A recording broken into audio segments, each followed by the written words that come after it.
Olá, estudantes! Eu sou Imaculada Oliveira, professora de língua portuguesa. A gente vai continuar aqui as aulas e hoje a gente vai trabalhar um pouco sobre um conteúdo que vai nos ajudar na produção textual, na própria leitura e na interpretação textual, que é o quê? Coesão textual, né? É algo assim muito importante, a gente sabe que no ensino médio, principalmente quando a gente está pensando em fazer as provas vestibulares, é exigido da gente, né, do estudante, que ele consiga fazer uma boa produção textual. E para a gente fazer uma boa produção textual, é importante a gente fazer uso de mecanismos linguísticos, de uma boa organização textual, de uma estruturação adequada dos parágrafos, para que a informação que eu quero apresentar no texto, ela seja compreensível e seja de forma coerente, né? Para que isso aconteça, alguns dos mecanismos que a gente pode estar utilizando é o que a gente chama de coesão textual. E essa coesão textual, ela pode ser de vários tipos.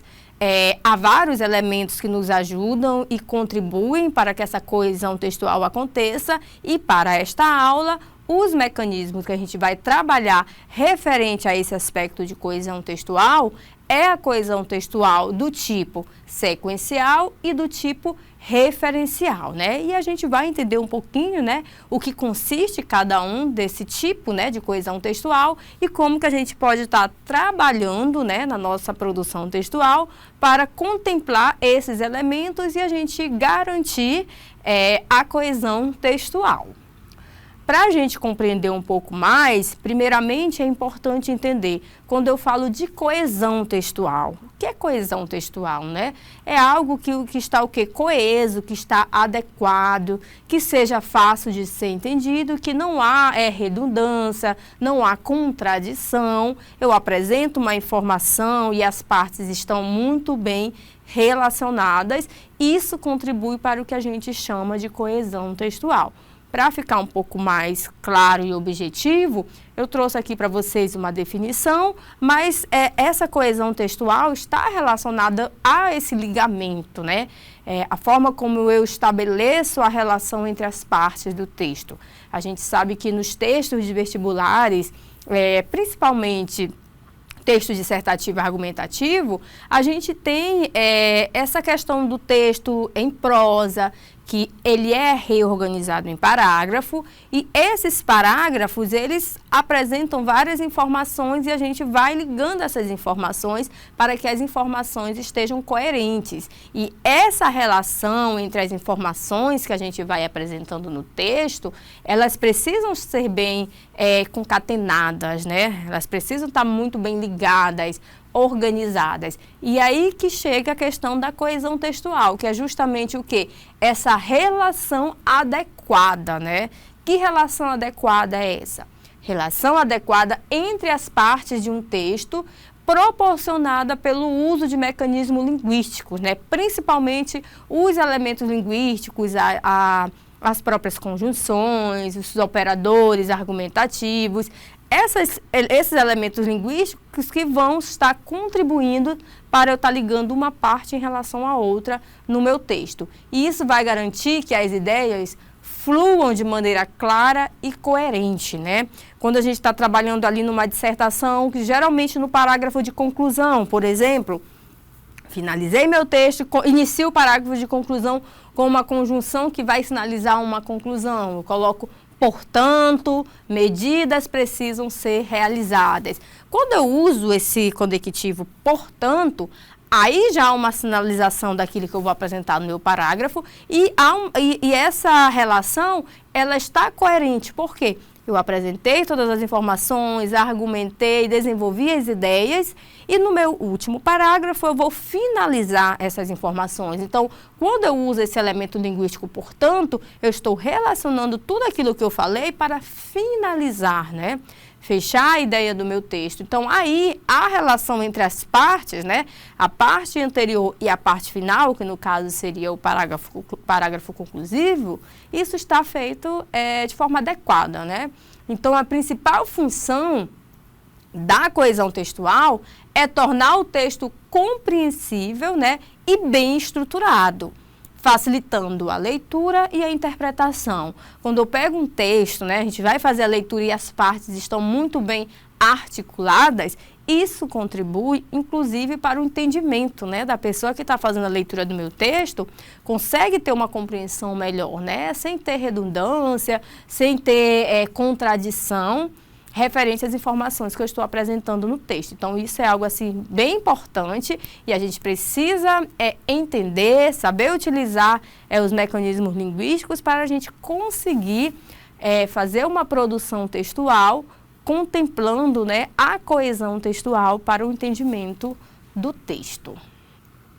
E aí, pensando nessa coesão textual, a gente pode ter vários tipos, como eu falei, e aqui, como um exemplo, eu coloquei a coesão textual do tipo referencial. Para a gente entender melhor, referencial é o quê? É algo que está fazendo referência a alguma coisa. E voltando aqui para a coesão textual, o que seria esse referencial? Está fazendo referência a quê, né? Então, a gente entende que essa coesão referencial é um mecanismo linguístico que, já que se trata de coesão textual, obviamente, vai estar fazendo o quê? Estabelecendo relações, mas que tipo de relação, né? Coesão textual é essa relação, o estabelecimento de relação adequada, né, entre as partes do texto. Quando eu falo de referencial, é esse estabelecimento de relações, mas relações de referência, né? Por isso que o nome é coesão textual. Relações de referência dentro do texto, garantindo que o leitor consiga identificar a que ou a quem determinados termos se referem, né? Então, eu consigo verificar, por meio da relação referencial, a que eu estou fazendo referência a aspectos que estão no interior do texto, fazendo com que as partes do texto se conectem de maneira clara, evitando repetições e tornando a leitura mais fluida e compreensível.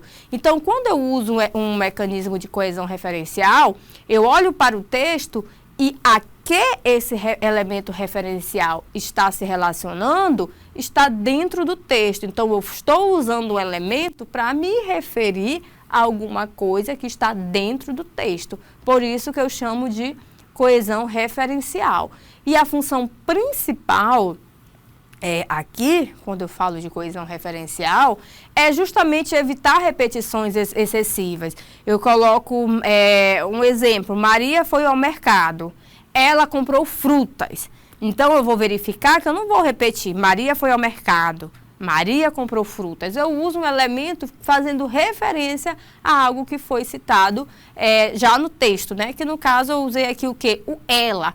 Ela fazendo referência a Maria, a elementos que estão presentes no texto, né?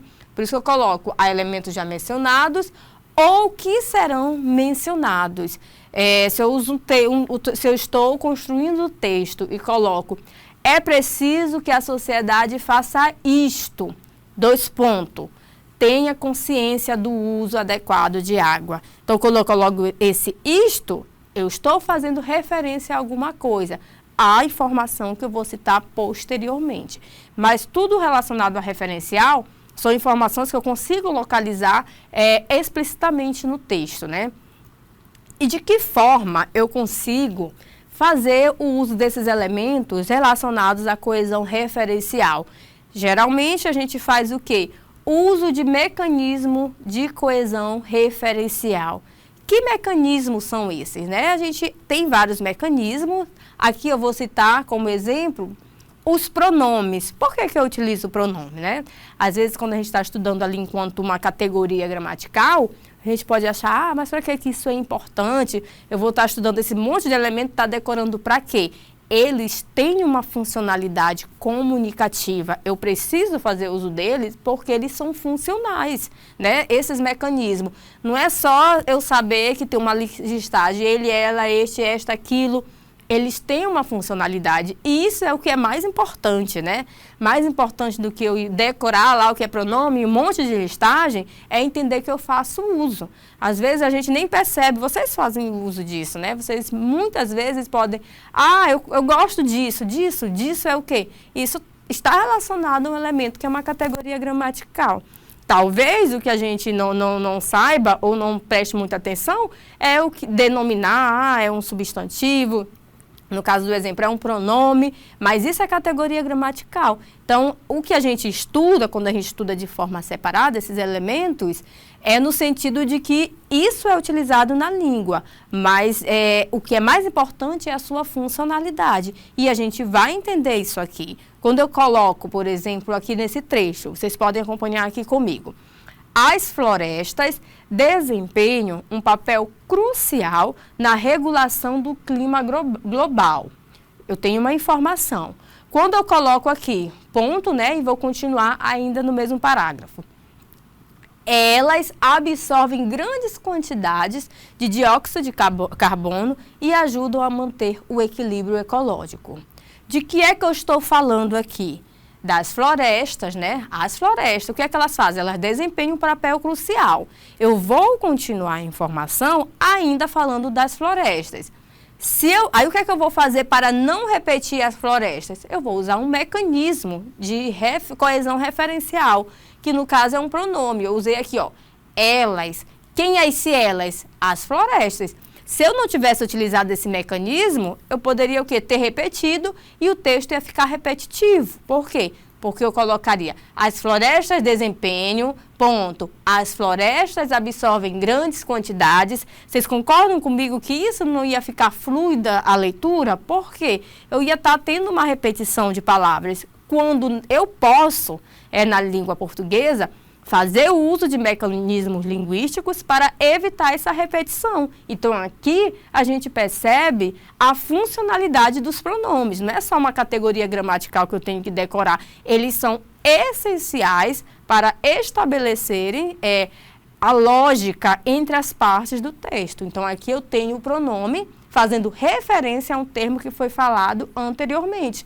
Então, quando eu tenho aqui exemplo similar a esse, que no caso é um pronome, fazendo referência no texto a algo citado no texto para evitar repetição, eu verifico isso como um mecanismo de coesão referencial e está contribuindo para a coesão textual. Então, a gente observa que isso é muito importante na produção textual, nos textos dissertativos, porque quando vocês estão escrevendo uma redação, obviamente, eu estou falando uma informação no primeiro parágrafo, nos demais parágrafos, eu preciso, de alguma forma, eu vou retomar aquilo que eu falei para ter lógica na organização das ideias. Mas eu preciso evitar fazer repetição.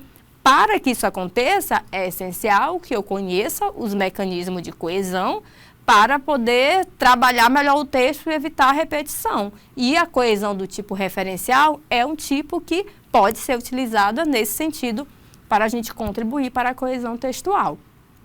Além da coesão textual, do tipo referencial, quando eu uso o mecanismo linguístico para evitar repetição, estabelecer uma ideia de continuidade, retomando alguma coisa no texto, como no exemplo o uso dos pronomes, eu tenho aqui a coesão sequencial.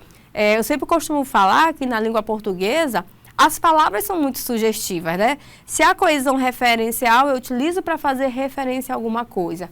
Aqui na coesão sequencial, sequencial vem de quê? De sequência. Então, vai ser um tipo de coesão que vai estar sendo utilizada apresentando sequência de informação, sequência de ideias no texto, contribuindo para a coesão textual. E aí a gente vai verificar aqui a definição que eu trago aqui no slide.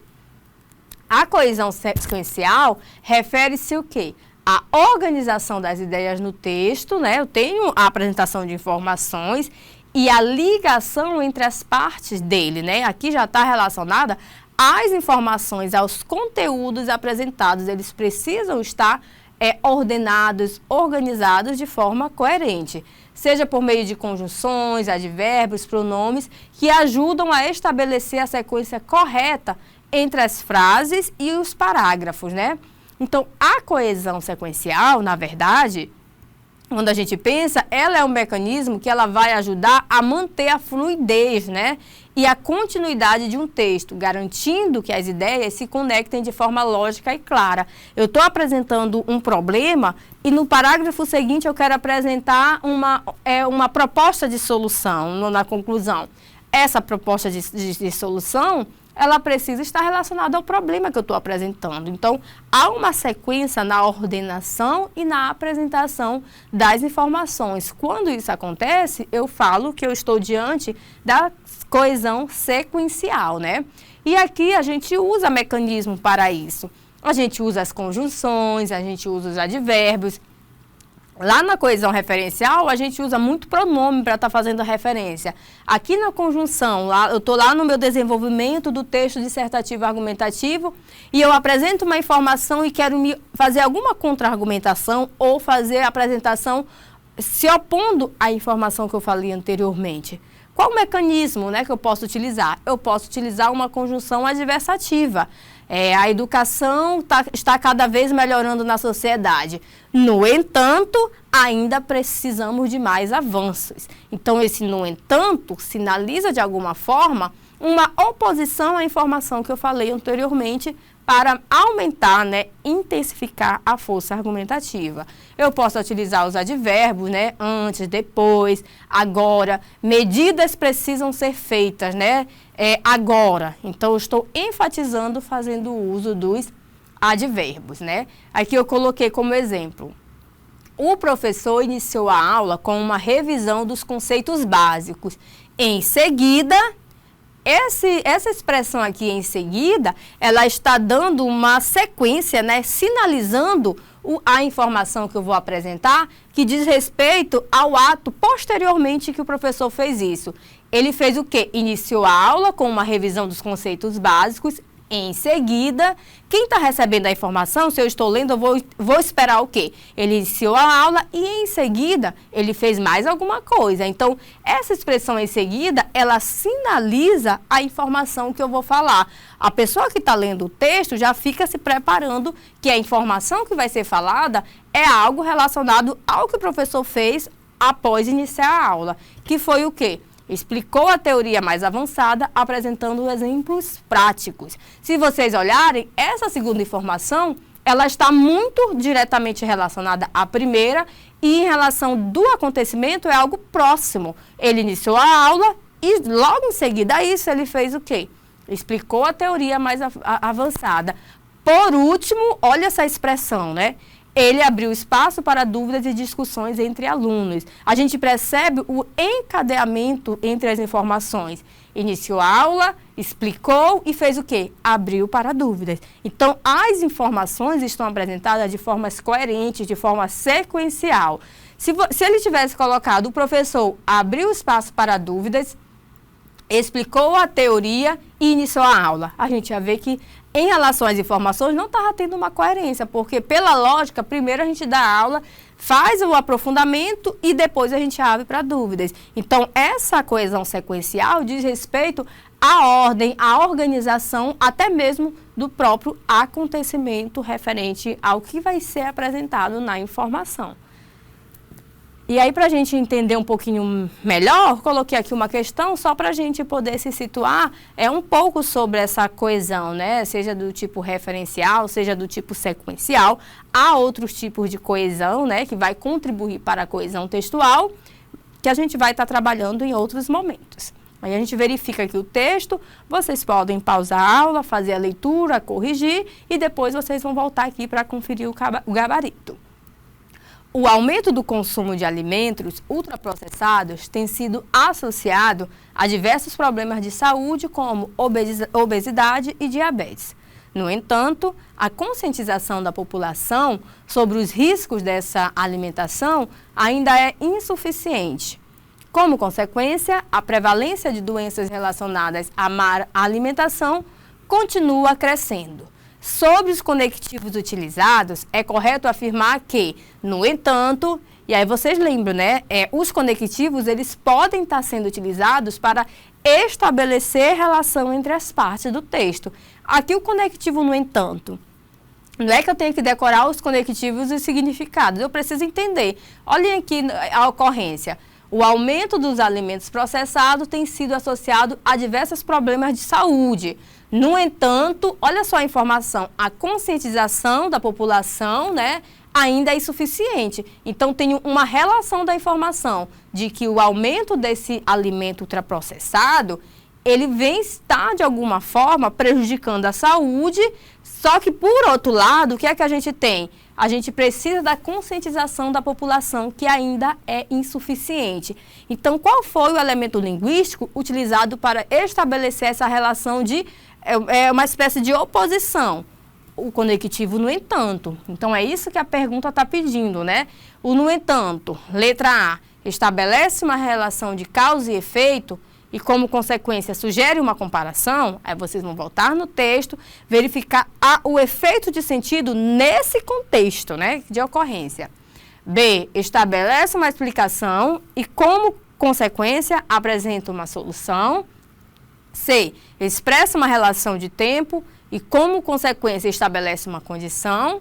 Esse, como consequência, também é uma expressão que ela está estabelecendo uma ideia de alguma coisa. E aí vocês precisam verificar isso.